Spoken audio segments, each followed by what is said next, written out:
আলহামদুলিল্লাহ আলহামদুলিল্লাহি ওয়াকাফা ওয়াকাফা বিল্লাহি ওয়ালিয়া ওয়াকাফা বিল্লাহি নাসিরা ওয়াসসালাতু ওয়াসসালাম আলা রাসূলিল্লাহ আম্মা বাদ আউযু বিল্লাহি মিনাশ শাইতানির রাজিম বিসমিল্লাহির রহমানির রহিম ইয়া আইয়ুহা রাসূলু বাল্লিগ মা উনজিলা ইলাইকা মির রাব্বিক ওয়া ইল্লাম তাফআল ফামা বাল্লাগতা রিসালাতাহু আল্লাহু ইয়াসিমুকা মিনান নাস ইন্নাহু লা ইয়াহদিল কাওমাল কাফিরিন। সমস্ত প্রশংসা মহান আল্লাহ তাআলার জন্য, যিনি আমাদেরকে এই পৃথিবীতে পাঠিয়েছেন তার দাসত্বর জন্য। সেই মহান আল্লাহ তাআলার প্রতি শুকরিয়া জ্ঞাপন করি এবং অন্তরের অন্তঃস্থল হতে বলি আলহামদুলিল্লাহ। সালাত ও সালাম নাজিল হোক প্রিয় নবী হযরত মুহাম্মদ সাল্লাল্লাহু আলাইহি সাল্লাম, আশরাফিল আম্বিয়া, নবীগণের শিরোমণি, যিনি আমাকে আপনাকে পরকালে সুপারিশকারী, সেই মুহাম্মদুর রাসূলুল্লাহ সাল্লাল্লাহু আলাইহি সাল্লামের উপর আল্লাহুম্মা সাল্লি আলাইহি আল্লাহুম্মা বারিক আলাইহি। আমি আপনাদের সামনে আজকে ছোট্ট একটি বিষয় উপস্থাপন করার চেষ্টা করব, যদি আল্লাহ আমাকে তৌফিক দান করে। ওমা তৌফিকি ইল্লা বিল্লাহ।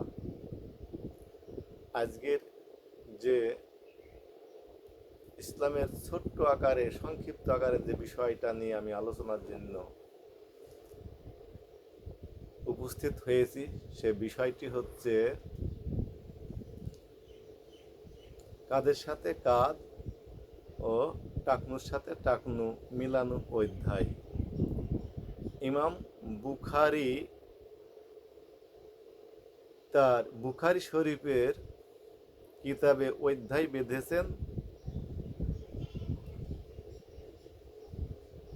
বাবু ইউজাক্কি মানকিবি বিল মানকিবি ওয়াল কাদামি বিল কাদামি ফিস সালাতি। তিনি বুখারী শরীফের এই অধ্যায়ের অনুচ্ছেদ রচনা করেছেন। 468 অনুচ্ছেদে তিনি এই অধ্যায়টাকে নিয়ে এসেছেন। ইমাম বুখারী তার বুখারী শরীফের 689 নম্বর হাদিসে উল্লেখ করেছেন যে কাঁধের সাথে কাঁধ, গোড়ালির সাথে গোড়ালি মিলানো এই হাদিস। বাবু ইলজাকিল মানকিবি আল কাদামি বিল কাদামি ফিস সালাতি। সালাতে ভিতরে কাঁধের সাথে কাঁধ ও টাকনুর সাথে টাকনু মিলানো অধ্যায়। এই অধ্যায়ের বুখারী শরীফের আর একটা হাদিস এসেছে, আকিমু সুফু ফাকুম ওয়া তারাসু।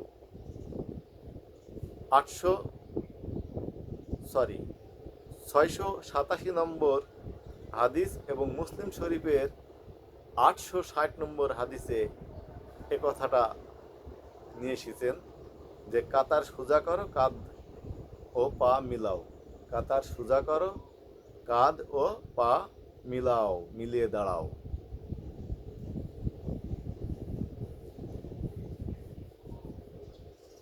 ইবনে উমার রাদিয়াল্লাহু তাআলা আনহু থেকে এই অধ্যায়ে একটা হাদিস এসেছে। হাদিসটা ঠিক এভাবে তিনি উপস্থাপন করেছেন, হাজুয়া বাইনাল মানকিবি ওয়াসুদ্দুল খাদালা ওয়ালা তাজারু ফুরুজাতিন লিশ-শাইতান। তোমরা কাঁধের সাথে কাঁধ মিলাও, ফাঁক বন্ধ করো, শয়তানের জন্য কোনো জায়গা ফেলে রেখো না।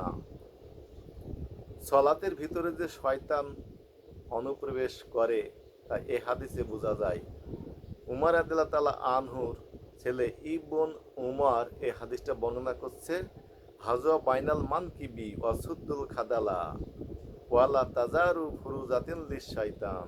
আবু দাউদের হাদিস এটা 666 নম্বর হাদিস। এই হাদিসের বাংলা হচ্ছে, কাদের সাথে কাঁধ মিলাও, ফাঁক বন্ধ করো, শয়তানের জন্য কোনো খালি জায়গা ছেড়ো না বা ফেলে রেখো না। তো আপনারা অবশ্যই সালাতে যখন দাঁড়াবেন আপনাদের কাঁধের সাথে কাঁধ যখনই মিলে দেবেন পায়ের সাথে পা মিলে যাবে অটোমেটিক। কিছু লোক গোলামি করে দেখায় যে পা মেলা দূর ফাঁক করে দিয়ে দাঁড়াবে আর কাঁধ ফাঁকা হয়ে যাবে, এটা ঠিক না। ঠিক আমি কাঁধের সাথে কাঁধ মিলে দেব, পায়ের সাথেও পা ঠিক মিলে যাবে। আমি যখনই কাঁধের সাথে কাঁধ মিলে দেব আমার সাথী ভাইয়ের সাথে, অটোমেটিক পায়ের সাথে পাও মিলে যাবে। জাদুল মাদে এসছে অবশ্য যে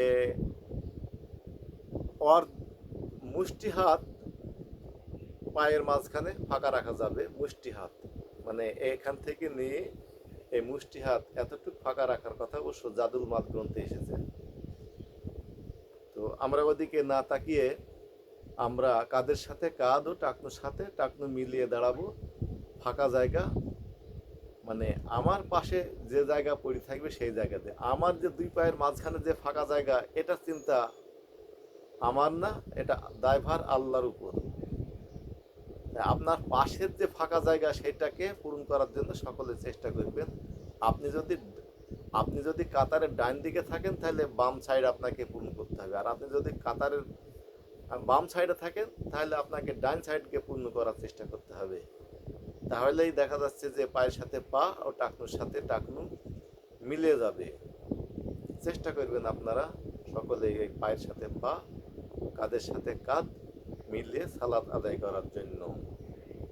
এবার একটা হাদিস নিয়ে আসছি, এই হাদিসটা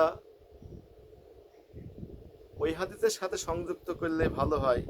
হাদিসটা আনাস রাদিয়াল্লাহু তাআলা আনহু বর্ণনা করেছেন, হাজা বাইনাল মানকিবি ওয়া সুদ্দুল খাদালা ওয়ালা তাজারু ফুরুজাতিন লিশ-শাইতান কাআন্নাহা হাজাফু, শয়তান ঢুকে পড়বে। একটু বেশি বাড়ি দিয়েছেন আনাস রাদিয়াল্লাহু তাআলা আনহু, তিনি এখানে সংযুক্ত করেছেন কাআন্নাহা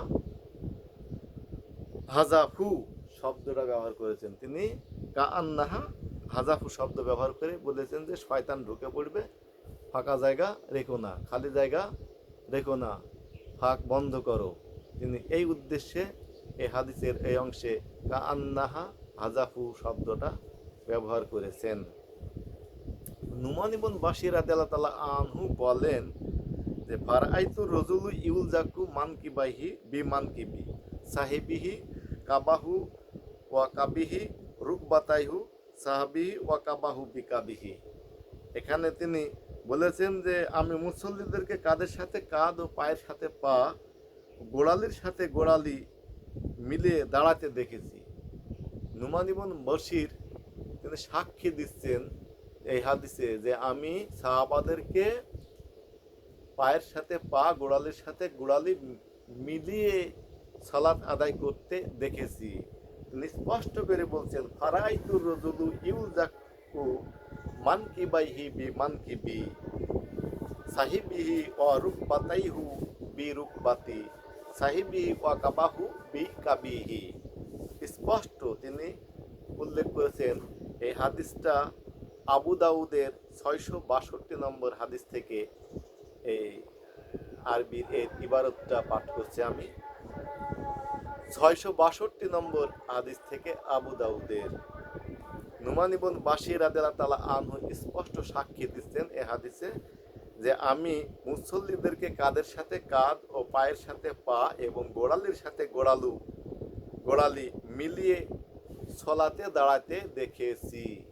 তাহলে আর কোনো এখানে প্রশ্ন করার উদ্রেকই থাকে না যে আমি কিভাবে সালাতে দাঁড়াবো। তাই আমাকে যদি আল্লাহ রসুল সাল্লাল্লাহু আলাইহি সাল্লামের দিন মানতে হয় তাহলে তার কথা মতনই আমাদেরকে সালাতে দাঁড়াতে হবে এবং মানতে হবে। আমার নিজের মতো আমি দাঁড়ালে চলবে না বা হবে না। তাই আমি সমস্ত মুসলিম নরনারীদেরকে উদাত্ত আহ্বান জানাবো, আপনারা অবশ্যই পায়ের সাথে পা মিলিয়ে, কাঁধের সাথে কাঁধ মিলিয়ে আপনারা সালাতে দাঁড়াবেন। 4 আঙ্গুল করে ফাঁক করে বা 1 বিঘত করে ফাঁক করে আপনারা সালাতে দাঁড়াবেন না। আর ফাঁক করে দাঁড়ালে সেখানে শয়তান অবস্থান করবে, ওয়াসওয়াসা দেবে, আপনার সালাতের কিছু অংশ কেটে নেবে। তাই আপনারা আল্লাহ রসুল সাল্লাল্লাহু আলাইহি সাল্লামের এই সুন্নাত, এই আদর্শ মেনে আপনারা সালাত আদায় করার চেষ্টা করবেন। এছাড়াও এই ফাঁক বন্ধ করে বা ফাঁকা জায়গা বন্ধ করে সালাত আদায় করলে আল্লাহ তাআলা মানুষের মর্যাদা সম্মান বৃদ্ধি করবে এবং সওয়াব প্রদান করবে। এই প্রসঙ্গে উরওয়া রাদিয়াল্লাহু তাআলা আনহু থেকে একটা হাদিস নিয়ে আসা যায়।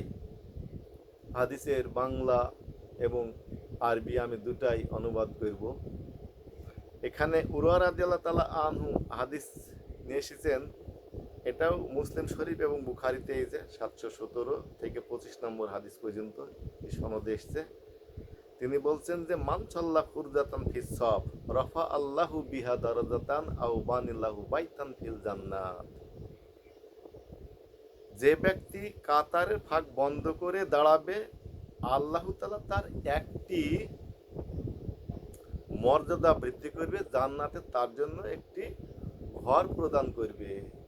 কত বড় সুন্দর কথা! এর থেকে আর হইতে পারে? আল্লাহ তাআলা তার একটি মর্যাদা বৃদ্ধি করবেন এবং জান্নাতে তার জন্য একটি ঘর নির্মাণ করবেন। এত সুন্দর হাদিস, আর এই হাদিসকে আমরা উপেক্ষা করে আমাদের বাম সাইড এবং ডাইন সাইডে ফাঁকা করে আমরা সালাতে দাঁড়াই, এটা কখনোই ঠিক না। আপনারা চেষ্টা করবেন মান সাল্লা ফুরজাতান ফিস সাফ রাফা আল্লাহু বিহা দারাজাতান আও বানিল্লাহু বাইতান ফিল জান্নাত। এই হাদিসের উপরে আমল করার জন্য আপনারা যথাসাধ্য চেষ্টা করবেন। এই বলে আমি আমার আজকের এই টাকনুর সাথে টাকনু, কাঁধের সাথে কাঁধ মেলানো বুখারী শরীফের যে অধ্যায়, সেই অধ্যায় সম্বন্ধে কিছু কথা, কিছু হাদিস বলে আমি আজকের মতো এখানে আমার ইসলামিক দার্স শেষ করছি। ও আখিরি দাওয়ানা আনিল হামদুলিল্লাহি রাব্বিল আলামিন। আসসালামু আলাইকুম ওয়া রাহমাতুল্লাহি ওয়া বারাকাতুহু।